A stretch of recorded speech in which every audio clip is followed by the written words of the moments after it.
UP triple के माध्यम से पीटी 2022 परीक्षा परिणाम को लेकर बड़ी खुशखबरी प्राप्त हुई है। परिणाम पर लगातार यूपी ट्रिपल काम कर रहा है, पारदर्शी तरीके से काम हो रहा है, जिससे भविष्य में कोई भी दिक्कत पीटी 2022 के परिणाम को लेकर ना आए। परिणाम कब तक जारी होगा, परिणाम कब तक तैयार हो जाएगा, इस विषय में इस वीडियो में आपको जानकारी मिलेगी। वन दरोगा भर्ती परीक्षा पाठ्यक्रम को लेकर आप लोगों ने कई बार जानकारी मांगी, मेरे पास कमेंट आते हैं, मेल आते हैं, सर जानकारी कलेक्ट करके बताइए कि सिलेबस कब तक आएगा। तो सिलेबस के संबंध में जो मुझे जानकारी प्राप्त हुई है वही मैं आपको बताऊंगा। यूपी टीजीटी भर्ती पर लगा विराम, आखिरकार पर इंक्रीज होंगे या नहीं, धरना प्रदर्शन का कितना असर हो रहा है, परीक्षा क्या मार्च में हो पाएगी या परीक्षा में और समय लगेगा, पूरी जानकारी स्पष्ट रूप से दूंगा। बस आपका काम है इस वीडियो को शेयर करना, इससे लोगों को जानकारी मिल जाए। उसमें मेरा फ़ायदा नहीं, लोगों का फ़ायदा जो भ्रम की स्थिति में रहते हैं, दिन रात यूट्यूब पर सर्च करते रहते हैं, उनका सर्च करना बंद हो जाएगा। नई दरोगा भर्ती की स्थिति स्पष्ट हो गई है। आप लोगों ने पूछा था कि सर नई दरोगा भर्ती 2023 में आएगी या नहीं, क्या उत्तर प्रदेश पुलिस भर्ती एवं प्रोन्नति बोर्ड के माध्यम से पुलिस भर्ती विज्ञापन के बाद नई दरोगा भर्ती देखने को मिलेगी या नहीं। तो पूरी जानकारी कलेक्ट कर लिया हूँ, आपके दिमाग में जो भ्रम है वह आज समाप्त हो जाएगा। उत्तराखंड अधीनस्थ सेवा चयन आयोग के माध्यम से पटवारी भर्ती परीक्षा का आयोजन किया गया। 11 जिलों का जो कट ऑफ होगा, एक एक करके मैं नहीं बताऊंगा, लेकिन मैं जो बताऊंगा उसे सुनकर आप यह जान पाएंगे कि वास्तव में कट ऑफ कितना जाने वाला है। स्कूलों की छुट्टियों को लेकर बड़ी अपडेट है, क्योंकि छुट्टियों को इंक्रीज कर दिया गया है। अब किस तारीख तक छुट्टी रहेगा, इस विषय में इस वीडियो में पूरी जानकारी मिलेगी। कल दोस्तों, मैं राज पांडे, आप देख रहे हैं RCM टुडे। आज हम बात करेंगे अभी की लेटेस्ट अपडेट के बारे में। आज है 9 जनवरी, आप देख रहे हैं दैनिक समाचार। बात करेंगे टॉप न्यूज़ के बारे में। पहली खबर के बारे में बात कर लेते हैं, पुरानी पेंशन को लेकर है, जो आज के समाचार पत्र में छपा हुआ है, जिस विषय में आपको जानकारी होना आवश्यक है। पुरानी पेंशन बहाली के लिए बना संयुक्त मोर्चा। पुरानी पेंशन बहाली के लिए विभिन्न संगठनों ने संयुक्त मोर्चा बनाया है। माल एवेन्यू स्थित प्राथमिक शिक्षक संघ के कार्यालय पर रविवार को हुई विभिन्न संगठनों की बैठक में यह निर्णय लिया गया है। दोस्तों, मैं आप सभी को स्पष्ट रूप से बता देना चाहता हूं, उत्तर प्रदेश में अगर आप पुरानी पेंशन बहाल करने की मांग कर रहे हैं या सोच रहे हैं कि 24 में हो जाएगा, 25 में हो जाएगा, तो इसकी संभावना ना के बराबर है। पुरानी पेंशन उत्तर प्रदेश में बहाल होने की कोई संभावना नहीं है। स्पष्ट जानकारी है। हाँ, आपका कर्तव्य बनता है, आप अपनी मांगों को सरकार तक पहुंचा सकते हैं। चुनाव आएगा तो इसका फ़ायदा आपको मिल सकता है, लेकिन बगैर यूपी चुनाव के अगर आपको इसका फ़ायदा मिले तो इसकी संभावनाएं नहीं दिख रही हैं। इसलिए लगातार आपको प्रयास करते रहना चाहिए, जिससे भविष्य में सफलता मिल सके। वर्तमान में सफलता की कोई उम्मीद नहीं दिख रही है। एक और महत्वपूर्ण जानकारी मैं आपको दे दूं, निजी स्कूलों को लेकर दिल्ली में छुट्टियों को जो है इंक्रीज कर दिया गया है। राष्ट्रीय राजधानी दिल्ली में शीतलहर का प्रकोप बने रहने के कारण निजी विद्यालयों में शीतकालीन अवकाश 15 जनवरी तक के लिए बढ़ा दिया गया है। दिल्ली सरकार के शिक्षा निदेशालय ने एक परिपत्र जारी करके यह जानकारी दी है। यह निजी विद्यालय शीतकालीन अवकाश के बाद 9 जनवरी को खुलने वाले थे, लेकिन उस पर अब विराम लगा दिया गया है। बताया जा रहा है कि अब जो है 15 तारीख तक स्कूल बंद रहेंगे। तो दिल्ली में स्कूलों की छुट्टियां बढ़ा दी गई हैं। बड़ी अपडेट है, बिग ब्रेकिंग न्यूज़ है। एक और महत्वपूर्ण जानकारी देना चाहता हूं, जैसा कि आप अपनी स्क्रीन पर देख रहे हैं, चयन बोर्ड की खबर है। प्रतियोगी छात्रों ने चयन बोर्ड के बाहर किया प्रदर्शन। दोस्तों, इस प्रदर्शन का कितना लाभ हो रहा है, इस विषय में आपको जानकारी होना आवश्यक है। बताते लोग हैं कि धरना प्रदर्शन हो रहा है, बात हो रहा है, आश्वासन मिल रहा है या आश्वासन मिलेगा, इस तरह की खबरें आपको समाचार पत्र के माध्यम से या फिर यूट्यूब चैनल के माध्यम से देखने को मिलती हैं। आज के समाचार पत्र को पढ़ने के बाद आपको एक बात की जानकारी मिल जाएगी। देखिए, माध्यमिक शिक्षा सेवा चयन बोर्ड के बाहर प्रतियोगी छात्रों का धरना प्रदर्शन 5वें दिन भी जारी रहा। प्रतियोगी छात्र मोर्चा के बैनर तले छात्र आंदोलित है। छात्रों की मांग है कि भर्ती परीक्षा की तिथि घोषित हो और पदों की संख्या बढ़ाई जाए। प्रतियोगी छात्रों ने अपनी मांग राज्यपाल के नाम संबोधित पोस्ट कार्ड पर लिखकर प्रदर्शन किया। प्रतियोगी छात्र मोर्चा के प्रदेश अध्यक्ष विक्की खान ने कहा कि प्रदेश सरकार शिक्षक भर्ती की सीटों में वृद्धि के लिए अध्याचन का पोर्टल खोले जाने और परीक्षा तिथि की घोषणा करने के लिए माध्यमिक शिक्षा सेवा चयन बोर्ड के अध्यक्ष को निर्देश करे। छात्र अब मुख्यमंत्री, राज्यपाल, प्रधानमंत्री, राष्ट्रपति से गुहार लगा रहे हैं। प्रदर्शन करने वालों में इत्यादि लोग शामिल हैं। अब मैं आपको स्पष्ट से बताना चाहता हूँ, इसके बारे में आपको जानकारी होना आवश्यक। पहली बात, जिस भर्ती का विज्ञापन जारी हुआ है यानी कि टीजीटी पीटी 2022, उसमें पद इंक्रीज होने वाले नहीं हैं। बात समझ रहे हो, पद इंक्रीज होने वाले नहीं है अभी की जानकारी के अनुसार। ऐसी कोई भी सूचना नहीं है, ना पोर्टल खोलने का कोई विचार है। आपकी तसल्ली के लिए 1000 पद बढ़ा दिया जाए, 2000 पद बढ़ा दिया जाए तो बहुत बड़ी बात है। 22,000 तो बहुत दूर की कौड़ी है। सत्यता से आपको वाकिफ करा रहा हूँ, अगर ऐसा हो जाएगा तब कहिएगा, 22,000 पद ऐड हो जाएंगे तब कहिएगा। दूसरी बात परीक्षा को लेकर, तो परीक्षा ना फरवरी में संभावना है ना मार्च में संभावना है, न फरवरी में संभावना है न मार्च में, यानी कि 15 मार्च तक परीक्षा होने का कोई भी संकेत नहीं है। इसलिए आपको परीक्षा के संबंध में 15 मार्च के पहले तो सोचना नहीं चाहिए।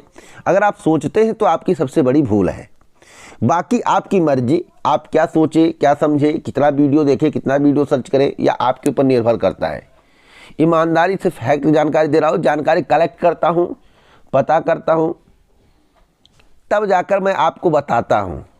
इसलिए हर व्यक्ति छात्र नेता बनना चाहता है, युवाओं की मांग को सरकार तक पहुंचाने का प्रयास करता है, लेकिन उस नेता की क्या गलती जब सरकार उसकी बात ही ना माने। तो भविष्य में यही हो रहा है, भविष्य में होगा, वर्तमान में यही हो रहा है, भविष्य में होगा। जो मैं बता रहा हूँ वह भविष्य में होगा, वर्तमान में जो हो रहा है वह बता रहा हूँ। धरना प्रदर्शन कर रहे, सरकार सुन नहीं रही है, कोई सुनने वाला नहीं है और ना सुनेगा, क्योंकि कई धरना प्रदर्शन हुए हैं, उसको देखा गया है। उसके बाद ये आकलन लगाया जाता है कि वास्तविक ऐसा ही हो रहा है। यानी कि धरना देते रहो, धरना देते रहो, आश्वासन देकर चले जाएंगे, उस पर काम नहीं करेंगे। आश्वासन कोरा कागज सिद्ध होता है। हमने जो देखा है, हमने जो परखा है, हमने जितना वीडियो बनाया है, जितना मेरी सोच है, उस हिसाब से मैं आपको बता रहा हूँ। जो जानकारी कलेक्ट करता हूँ उसके आधार पे बता रहा हूँ। इसलिए समय व्यर्थ करने से अच्छा है अपनी तैयारी करना। बशर्ते अगर आप प्रयास कर रहे हो तो उसके लिए मैं रोकूंगा भी नहीं। प्रयास कर रहे हो, कुछ समय बाद आपको खुद ब खुद पता चल जाएगा, आश्वासन मिल जाएगा, घर चले जाओगे, होगा कुछ नहीं। अगली अपडेट है UPSSC PET 2022 के रिजल्ट को लेकर। देखिए रिजल्ट पर काम चल रहा है दोस्तों, आज या कल में रिजल्ट तैयार हो जाएगा, आज या कल। और रिजल्ट आपका मेरे द्वारा बताया गया था कि 15 जनवरी के आसपास, क्या बोला गया था, 15 जनवरी के आसपास हमसे बोला गया था, लेकिन मैं 3rd वीक मानकर चल रहा हूं, कई बार बता चुका हूं। आपको विश्वास नहीं है तो पिछला कई वीडियो देख सकते हैं, आपको जानकारी मिल जाएगी। 3rd वीक तक आपका परिणाम जारी करने की तैयारी चल रही है। अधिकतम मैं बता रहा हूं आपका परिणाम आपके समक्ष होगा। अगली अपडेट है वन दरोगा भर्ती परीक्षा पाठ्यक्रम को लेकर, जो मुझे जानकारी मिली है कि इस महीने के 4th या फरवरी के 1st वीक तक आपको परीक्षा पाठ्यक्रम देखने को मिल जाएगा। लेकिन जो भी जानकारी मैं आपको दे रहा हूं, तक में बता रहा हूं, तक का मतलब जानते हैं, उससे पहले आपका पाठ्यक्रम वेबसाइट पर होगा, यानी कि उससे ज़्यादा होने की संभावना नहीं है। इसलिए जनवरी के लास्ट या फरवरी के 1st वीक तक अधिकतम मानकर चलिए परीक्षा पाठ्यक्रम आपका वेबसाइट पर होगा। और परीक्षा अभी नहीं होगी, परीक्षा में समय लगेगा। जो जानकारी मुझे प्राप्त हुई है इसलिए समय लगेगा, क्योंकि मुख्य सेविका की परीक्षा पहले आयोजित की जा सकती है। इसलिए आप अपनी तैयारी पर फोकस करते रहें। जो भी पढ़ रहे हैं, पाठ्यक्रम आएगा तो आपकी बेहतर तैयारी हो। पाठ्यक्रम से आपको लगभग 60 से लेकर 90 दिन का समय मिल सकता है। जब परीक्षा पाठ्यक्रम जारी होगा तो उससे 60 से 90 दिन का समय आपको मिलेगा। आप लोग जानते होंगे इतना समय मिलता है।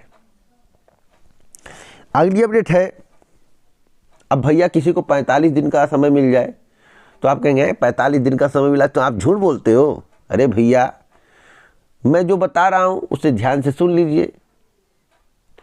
जितना बता रहा हूं उसे कान में पैक कर लीजिए, दिमाग में रख लीजिए। वक्त आएगा तो बताइएगा कमेंट करके। अगली अपडेट है नई दरोगा भर्ती को लेकर। नई दरोगा भर्ती को लेकर स्थिति स्पष्ट हो गई है। नई दरोगा भर्ती के इंतजार में आप लोग बैठे हुए तैयारी कर रहे हैं, मैं मान रहा हूं। दोस्तों मैं आपको बता दूं, अभी 9000 कुछ पदों पर विज्ञापन जारी हुआ था, कंप्लीट हो गया भर्ती। आपको मालूम होगा वक्त जाता बीत गया, लेकिन भर्ती कंप्लीट नहीं, तो अभी का जिक्र कर रहा हूं।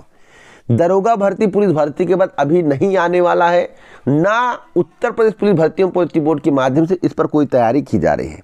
अगर भविष्य में कोई आदेश आता है या फिर मुझे सूचना मिलती है, मैं जानकारी कलेक्ट करता रहता हूँ। जब कभी भी दरोगा भर्ती का कोई भी जिक्र सही रूप से सही होगा तो मैं आपको इस चैनल के माध्यम से जरूर अवगत करा दूंगा। बस इतना कहूँगा, आप अदर भर्ती की तैयारी भी कर सकते हैं, पुलिस भर्ती की तैयारी कर सकते हैं, बाकी दरोगा भर्ती के लिए मैं सजेशन नहीं दूंगा।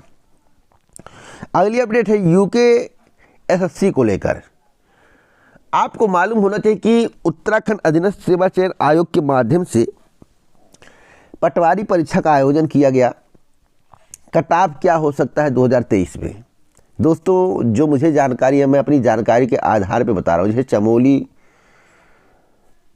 जैसे ज़िले हैं, और मैं आपको बता दूं जो 11 ज़िले हैं उसका कट ऑफ क्या होगा। देखिए, जिलावार कट ऑफ बनने वाला है, आपको मालूम होगा।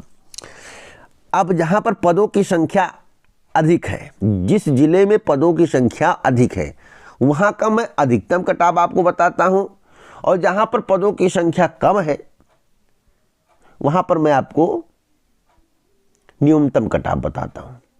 बात समझिएगा, उससे ज़्यादा कट ऑफ नहीं जाएगा। और बाकी जो बीच में है, यानी कि कम वाले से और अधिक वाले से, उसके बीच में जितने भी लोग हैं, अगर उतना नंबर पाएंगे तो सेलेक्ट हो जाएंगे। यानी कि इन दोनों के बीच में आपका नंबर होगा तो आपका सिलेक्शन पक्का है। कई लोग बता रहे हैं कि 74-75 कट ऑफ जाएगा जहां पर जो है अधिक सीट है। मैं ईमानदारी से बता रहा हूं, ध्यान से सुनिएगा। अगर जहां सबसे कम सीट है, अगर वहां पे 77 से लेकर 79 से कम कट ऑफ जाएगा तो कहिएगा। 77 से लेकर 79 से कम कट ऑफ जाएगा तो कहिएगा। और जहां पर अधिक सीट है, यानी कि सीटों की संख्या अधिक है जिस जिले में, अगर वहां पर 75 से लेकर 76 से कम कट ऑफ जाएगा तो कहिएगा। और मेरे कट ऑफ की बात करें तो कम सीटों वालों पर 78 से 80 के बीच में कट ऑफ रहेगा। 78 से 80 प्लस माइनस 1 हो सकता है, 78 से 80 मानकर चलिए। और जहां सबसे कम सीट है वहां पर 75 से 76। इससे कट ऑफ कम जाने की संभावना नहीं है। आगे कोई अपडेट मिलेगा तो मैं आपको अवश्य दूंगा। तो इसी प्रकार की ऑथेंटिक जानकारी मैं आप तक लाता रहता हूं, पहुंचाता रहता हूं। पूरी जानकारी अगर आपको पसंद आई हो तो वीडियो को शेयर कर देना सभी ग्रुप सोशल मीडिया प्लेटफॉर्म पर, जिससे सबको जानकारी मिल जाए। इससे मुझे कोई लाभ नहीं होने वाला है। लाभ इतना होगा कि आप तक बात पहुंचेगी, आप हमारी आवाज़ सुनेंगे, लोगों को पसंद आएगा, हमसे जुड़ेंगे, सही सही जानकारी आपको मिलती रहेगी। साथ साथ वीडियो को पूरा सुनने का प्रयास करें जिससे आपको पूरी जानकारी मिल सके। कोई जानकारी आपसे मांगना भी चाहे तो आप उसे दे सकें। पूरा वीडियो सुनने के लिए आपको दिल से धन्यवाद। जय जय भारत, नमस्कार।